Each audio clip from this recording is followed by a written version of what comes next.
오늘 소개해 주실 영화가 VIP. 보니까 뭐 출연진이 장동건, 김명민, 박희순, 이종석 씨 쟁쟁하네요. 어떤 영화예요? 쟁쟁하죠. 예. 이 VIP는 일단은 박훈정 감독 얘기부터 해야 될 것 같습니다. 신세계?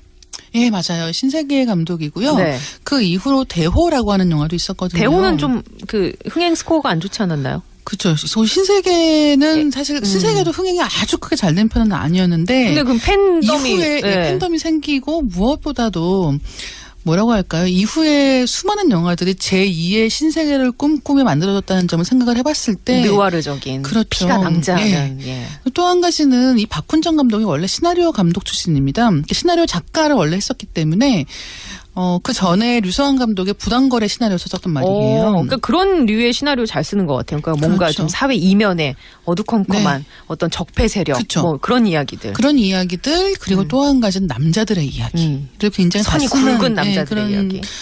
감독인데 이번에 VIP 같은 경우는 어떻게 보면은 그 대호로 잠깐 역사물을 만들었다가 다시 전공 문화로 돌아오는 것 같은 느낌이 있는 그런 영화입니다.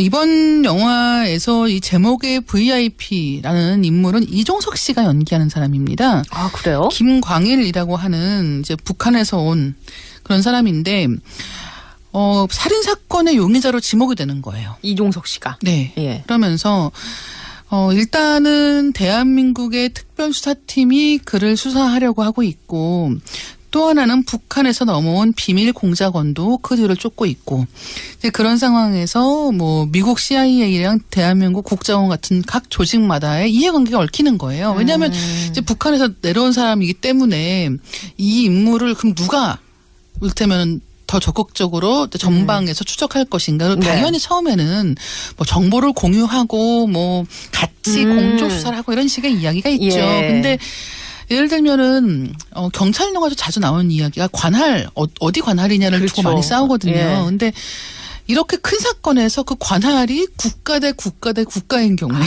이게 확장이 된 거네요. 네, 그렇습니다. 그런 상황에서 과연 이 사건은 어떻게 마무리가 될 것인가라는 이야기를 다루고 있고요. 그러니까 이종석 씨가 여러 세력에 의해서 쫓기고 이제 그러는데 그렇죠. 그 사이에서 나라 대 나라 간의 그런 이야기들 얽혀 있는. 장동건 씨가 연기하는 인물은 이제 국정원 요원이고요. 네. 그 다음에 이제 그 북한에서 내려온 보안성 소속의 공작원이 박희순 씨가 연기하는. 박희순 씨. 예, 리대범이라고 하는 인물입니다. 박희순 씨 예전에 공유 씨 나온 그 영화에서는 남한 측이었는데. 그렇죠. 근데 이번에는 북한 쪽이 됐군요. 그럼 장동건 씨가 어떻게 보면 이 VIP를 비호하는 인물이고 김명민 씨가 연기하는 경찰 이제 최이도라고 하는 인물은 나는 내가 보기엔 분명히 저 VIP라는 인물이 범인이다라고 생각을 하고는 이 김광일을 쫓는 인물인 거예요. 그냥 순수하게 수사의 목적으로요. 그렇죠. 예. 그러니까 지금 가장 이 굵직한 인물들이 장동건 씨, 김명민 씨, 박희순 씨 그리고 이종석 씨이기 때문에 여기서 이제 남과 북의 대결 같은 구도가 더 이제 진하게 보이는 것이고 여기서 서로의 이해관계 속에서 과연 애초에 그 사건이 있는 거잖아요. 살인사건이 있는데 살인사건이 풀릴 것인가. 그다음에 살인사건이 풀리는 것과 더불어서 그러면 이 이종석 씨가 연기하는 인물의 앞으로의 향방은 어떻게 될 것인가 같은 것들이 굉장히 좀 숨가쁘게 펼쳐지는 영화라고 생각하시면 될 것 같고요. 근데 물론 이제 이렇게 설명을 또 들으면 되게 박진감 넘치고 재미있겠다라는 생각이 들지 않습니까? 막 스피디하고 뭔가 그렇죠. 막. 네. 배우들의 연기는 당연히 그런 면에서는 실망시키지 않는 부분들이 있는 건 확실하고요. 근데 그런 것과 비교했을 때 약간은 그러니까 신세계를 기대하시고 보시는 분들이 많을 것 같기 때문에 그런 면에서 약간은 아쉬움이 있을 수도 있다. 사실 제가 이제 영화 얘기를 하다 보면은 항상 생각하는 건데 영화를 보시기 전에 너무 많이 기대를 하시지 않고 보는 게 재미를 더 높이는 방법이에요. 그러니까 재미있는 영화는 더 재밌게 보실 수가 있고 그다음에 약간 재미없는 영화라고 해도 그래도 워낙 기대치가 낮았으니까. 예. 사실 하지만 이 신세계 때문에 박훈정 감독이 이렇게 뭐 남과 북의 대결, 남자들의 이야기 이렇게 딱 나왔을 때는 기대하시는 분들도 많을 것 같기는 해요. 근데 이제 거기서 예를 들면 이 신세계를 떠올려 봐줘도 굉장히 좋을 텐데 에너지가 꽉 차 있는 영화들에서 그 꽉 차 있는 에너지에 한 숟갈만 더 하면 과한 것이 될 수 있다는 거죠. 예. 네. 이제 거기서 박훈정 감독이 과연 잘 이렇게 선을 탔는지는 직접 보시고 확인하시는 게 좋을 것 같습니다. 관객들의 몫이네요. 네. 그 부분은. 예. 그 뭐 더블 스파이 이런 얘기도 좀 있나요? 그런 거 직접 보셔야 되는 거죠. 그리고 또 한 가지는 이제 시나리오 감독 출신이기 때문에 애초에 시나리오에도 굉장히 공을 들였고 그러게요. 또 한 가지는 이제 이 배우 캐스팅을 보시면 아시겠지만 네네. 그냥 한두 명한테 이야기의 중심에 몰려있는 게 아니라 굉장히 각각의 배우가 맡고 있는 롤 그리고 그들 간의 긴장 같은 게 골고루. 팽팽한 네. 네, 그런 이야기고요. 저는 이종석 씨 같은 경우도 정말 연기 잘하는구나 생각을 했던 게 이종석 씨 같은 경우는 지금 이 배우들 사이에서 제일 어리단 말이죠. 네네. 좀 무게감이 사실 나머지 배우보다는 약간 느낌을 약한 받으셨던 느낌 있잖아요. 분이라고 한다면 그렇지 않구나. 네, 오. 정말 그 동료 배우들과 어깨를 나란히 하는 코스에서 밀리지 않는구나. 밀리지 않습니다. 예. 그래요? 그런 점에서는 저는 이 영화에서는 이종석 씨가 꽤 이렇게 돋보였다. 근데 사실 이렇게 그 라인업을 보니까 이종석 씨도 그렇고 장동건, 김명민 씨 모두 TV에서는 드라마로 많이 빛을 봤는데 영화에서는 이렇게 흥행에 성공한 뭐 그런 케이스는 사실 아니라서. 그렇죠. 네. 사실 그런 이야기도 있습니다. 뭐 TV 연기, 영화 연기가 따로 있는 것인가라는 이야기들을 하는 사람들도 있는데 그런 것 같지는 않아요. 그러니까 실제로 연기 잘하는 배우들 전도연 씨가 대표적인 케이스죠. 네. TV에서도 잘하고 영화에서도 잘하고 양쪽 다 그쵸. 연기력을 인정받은 넘나들면서. 그런 케이스인데 지금 말씀하신 요 몇몇 배우들이 TV에서 훨씬 더 흥행 면에서 좋았다라고 하는 게 글쎄요. 과연 이번 영화에도 영향이 있을 것인가. 역시 또 보셔야 되겠네요. 그것도 관객 몫으로. 네. 예, 알겠습니다. 사실 뭐 남과 북의 대결이라든지 아니면 선굵은 남자의 이야기들은 워낙 다른 영화에서도 많이 다뤄졌기 있었죠. 때문에 네. 그런 면에서의 차별점은 뭐 있을까요? 기존의 그런 네. 비슷한 느낌의 영화들과 지금 이 VIP 박훈정 감독의 영화와의 차이점? 이 VIP를 비교하기 위해서 제가 보기엔 더 이제 흥미로운 영화들이라고 한다면 예전에 송강호 씨하고 강동원 씨가 나왔던 그 유형제라는 영화가 있었습니다. 아, 예. 이를테면 이 VIP라는 영화에서 가장 중요한 갈등의 부분은 이 남쪽과 북쪽에서 이를테면 정보가 원활하게 교류되지 않는 상황에서 둘 다 속에 꿍꿍이가 따로 있고 맞아요. 거기에 또 누군가가 앞에서는 예. 실무진들끼리 부딪히는 식의 네, 네. 이야기이기 때문에 어떻게 보면 시즌 세계보다는 그런 영화들과 더 닮아 있는 거 아닌가. 그리고 스파이 영화 같은 것들이 한동안은 사실 한국에서는 약간 자취를 감춘 면이 있었는데 네, 그런 면에서도 약간 흥미로울 수 있겠다. 그다음에 또 한 가지는 액션 연출은 꽤 재미있습니다. 워낙 뭐 신세계도 액션은 그럼요. 예.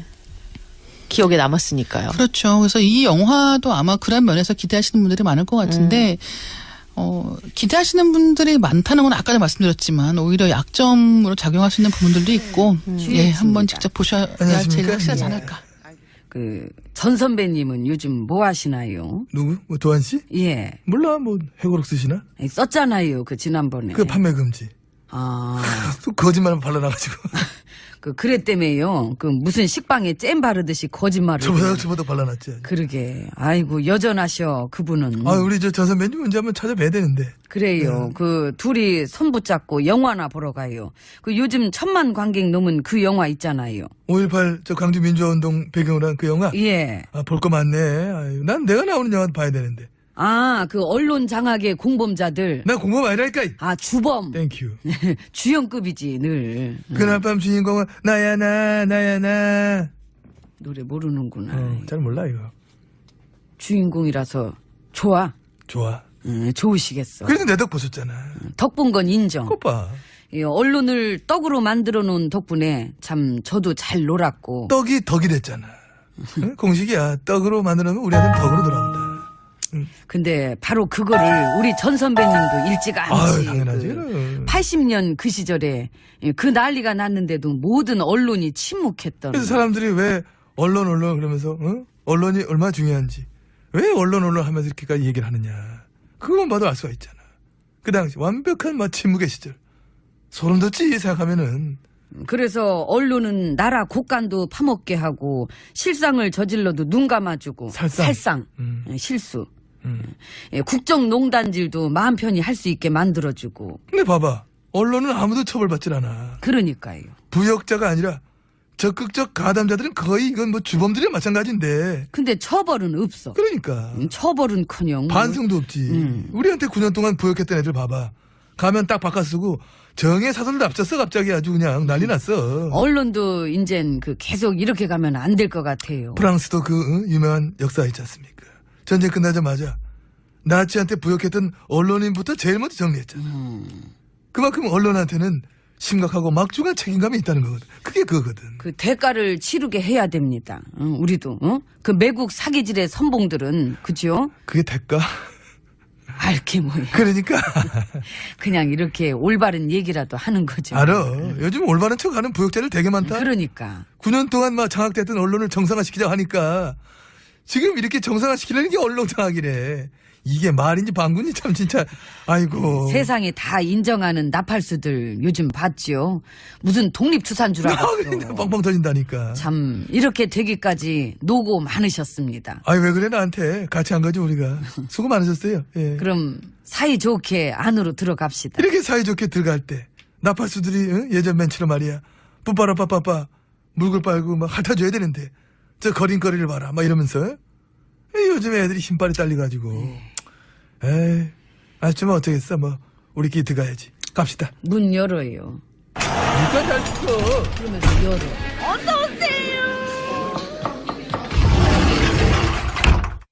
예, 안으로 들어왔습니다. 들어왔습니다. 예. 그 5.18 그 당시에 전투기 추격 대기시켰다는 얘기 들었어요. 그랬다며요. 그 헬기에다 대량 살상 무기까지 싣고 그러니까. 증언들도 나왔고. 그래서 진상조사 들어간대. 그 두한 씨는 그래서 지금 어쩌고 있대요. 지금 밥 먹겠지. 밥 먹 12시 45분. 좀 그러네. 이때야 좀 이때. 목구멍으로 밥은 넘어가겠죠. 콧구멍으로 넘어가지 않겠지. 혹시 밥이 안 넘어가서 지금 끼니를 거르고 있는 건 아닐까요? 내기할래? 내기? 응. 난 잘 먹고 있다에 걸게. 난 2그릇 이상 먹었다 그럴게. 충분히 그럴 것 같아. 당연하지. 야 이거 어떤 분인데. 렌탈이. 아우 시대의 캐릭터셔. 예, 조만간 비싼 밥 먹고 쉰소리 한번 터실 것 같기도 한데. 쉰소리 헛소리 회고록은 판매 금지하면 되는데 입은 어떻게 해야 되나 입. 그 입에서 막 나오는 거는 그거 어떻게 해야 돼. 글쎄요. 그 청테이프를 붙일 수도 없고. 그래서 하여튼 이번에 진상조사 얘기만 다시 나오고 가니까 국민들이 그러잖아. 어설픈 관용, 어설픈 용서는 역시 필요 없다. 제대로 책임을 묻고 제대로 처벌하지 않으면은 국민이 받는 고통만 계속될 뿐이다. 그렇지요. 그런 겁니다. 그런 일 허다죠 뭘. 친일 청산도 그렇고. 청일전쟁이야 이제 역사적 사실이긴 한데 그건 너무 오래된 일이고. 여기서 청일을 청산하기는 우리가 좀 그렇고 친일 쪽 정도만 하자. 친일만. 제가 바꿨잖아요. 그래서. 그 청산했으면 나라가 달라졌겠지. 5만 가지 적폐들도 그렇고. 그러니까 그 병균 옮은 닭장 속에서 그 닭 한 마리 한두 마리 그 솎아낸다고 그 나머지 닭이 멀쩡한 건 아닌 것처럼. 이미 얼마 뿌으니까 그러니까 원래 적폐라는 것도 그렇잖아. 이게. 싹 다 드러내지 않으면 아무 소용없는 경우들이 많더라고요. 나 어릴 때 우리 동네에 미친 개 있었거든. 근데 걔 주인이 자기가 교육시키겠다고 원래 이마 순했다고. 응? 요즘엔 더 순해졌다고. 대충 퉁치고 넘어가면서 용서 관용을 베풀었어. 응? 그래서 좋아졌어요. 아니 주인이 물렸어. 아, 결국 그런 거야. 그렇지. 미친 걸 봤으면서만 대충 눈 감아 줬더니 결국 주인이 물려본 아이고, 거야. 참 어찌됐건 그 시절도 참 단단히 미쳤었네. 응? 그 시민들을 향한 전투기 폭격 준비 그게 맞다. 사실이면은. 우리 그 얘기하고 있었지. 응. 예, 그래서 역시 끝났다고 이렇게 생각하면 안 되고. 멀었지. 다 조사해야지. 깔끔하게 싸그리 해야지. 나중에 그분 여기 한번 모셔가지고 같이 얘기해볼까 봐요. 우리 셋이서 예, MB님이랑 저랑 전 선배랑 이렇게 딱. 야. 셋이 이렇게 삼각. 그림 죽인다. 그치요. 살아있는 전설들. 우리 셋이 모이면 이 토론계에 한 획을 그을 거야. 하나만 긋나 뭐 아주. 셋이 뭐 다 씹어먹지 뭐. 아무도 못 덤벼. 캐릭터 자체가 뭐 이미 어마어마하지 뭐. 지금도 당장 모실 수 있지 않아요? 언니는 아니 안 모셔. 아 오늘따라 갑자기 성대가 아깝다 생각이 든다 진짜. 이모나 불러 이모. 노래서 그래 이모. 노래서 그래. 아유 노래서 그래. 지가 DJ가 꿈이요. 아니 그 DJ처럼 한번 소개해봐. 그럼 DJ처럼. 평가를 원래 했었기 때문에 그 전에 류서환 감독의 부당거래 시나리오 썼었단 말이에요. 그러니까 그런 류의 시나리오 잘 쓰는 것 같아요. 그러니까 뭔가 그렇죠. 좀 사회 이면에 어두컴컴한 네. 어떤 적폐 세력, 그쵸. 뭐 그런 이야기들. 그런 이야기들 그리고 또 한 가지는 남자들의 이야기를 굉장히 선이 다 쓰는 굵은 남자들의 그런 이야기. 예. 감독인데 이번에 VIP 같은 경우는 어떻게 보면은 그 대호로 잠깐 역사물을 만들었다가 다시 전공 문화로 돌아오는 것 같은 느낌이 있는 그런 영화입니다. 이번 영화에서 이 제목의 VIP라는 인물은 이종석 씨가 연기하는 사람입니다. 아, 그래요? 김광일이라고 하는 이제 북한에서 온 그런 사람인데, 살인사 정동건 씨가 어떻게 보면 이 VIP를 비호하는 인물이고, 김명민 씨가 연기하는 경찰 이제 최이도라고 하는 인물은 나는 내가 보기엔 분명히 저 VIP라는 인물이 범인이다라고 생각을 하고는 이 김광일을 쫓는 인물인 거예요. 그냥 순수하게 수사의 목적으로요. 그렇죠. 예. 그러니까 지금 가장 이 굵직한 인물들이 장동건 씨, 김명민 씨, 박희순 씨 그리고 이종석 씨이기 때문에 여기서 이제 남과 북의 대결 같은 구도가 더 이제 진하게 보이는 것이고 여기서 서로의 이해관계 속에서 과연 애초에 그 사건이 있는 거잖아요. 살인사건이 있는데 살인사건이 풀릴 것인가. 그다음에 살인사건이 풀리는 것과 더불어서 그러면 이 이종석 씨 오늘 소개해 주실 영화가 VIP. 보니까 뭐 출연진이 장동건, 김명민, 박희순, 이종석 씨 쟁쟁하네요. 어떤 굉장히 영화예요? 쟁쟁하죠. 예. 이 VIP는 일단은 박훈정 감독 얘기부터 해야 될 것 같습니다. 신세계? 예, 맞아요. 신세계 감독이고요. 네. 그 이후로 대호라고 하는 영화도 있었거든요. 대호는 좀 그 흥행 스코어가 안 좋지 않았나요? 그렇죠. 신세계는 사실 신세계도 흥행이 아주 크게 잘 된 편은 아니었는데 근데 그 팬덤이 이후에 팬덤이 생기고 무엇보다도 뭐라고 할까요? 이후에 수많은 영화들이 제2의 신세계를 꿈꾸며 만들어졌다는 점을 생각을 해봤을 때 느와르적인 그렇죠. 피가 낭자하는 예. 또 한 가지는 이 박훈정 감독이 원래 시나리오 감독 출신입니다. 시나리오 작권의 용의자로 지목이 되는 거예요. 이종석 씨가. 네. 예. 그러면서 일단은 대한민국의 특별수사팀이 그를 수사하려고 하고 있고 또 하나는 북한에서 넘어온 비밀 공작원도 그 뒤를 쫓고 있고 이제 그런 상황에서 뭐 미국 CIA랑 대한민국 국정원 같은 각 조직마다의 이해관계가 얽히는 거예요. 왜냐하면 이제 북한에서 내려온 사람이기 때문에 이 인물을 그럼 누가 이를테면 더 적극적으로 전방에서 추적할 것인가. 네. 당연히 처음에는 뭐 정보를 공유하고 뭐 같이 공조 수사를 하고 이런 식의 이야기가 있죠. 예. 근데 예를 들면은 경찰 영화도 자주 나오는 이야기가 관할 어디 관할이냐를 그렇죠. 두고 많이 싸우거든요. 예. 근데 이렇게 큰 사건에서 그 관할이 국가 대 국가 대 국가인 경우에 이게 확장이 된 거네요. 네, 그렇습니다. 그런 상황에서 과연 이 사건은 어떻게 마무리가 될 것인가라는 이야기를 다루고 있고요. 그러니까 이종석 씨가 여러 세력에 의해서 쫓기고 이제 네, 그러는데 그 사이에서 나라 대 나라 간의 네, 그런 이야기들 얽혀 있는. 장동건 씨가 연기하는 인물은 이제 국정원 요원이고요. 네. 그 다음에 이제 그 북한에서 내려온 보안성 소속의 공작원이 박희순 씨가 연기하는 박희순 씨. 예, 리대범이라고 하는 인물입니다. 박희순 씨 예전에 공유 씨 나온 그 영화에서는 남한 측이었는데. 그렇죠. 근데 이번에는 북한 예, 그렇습니다. 북한 쪽이 됐군요. 그럼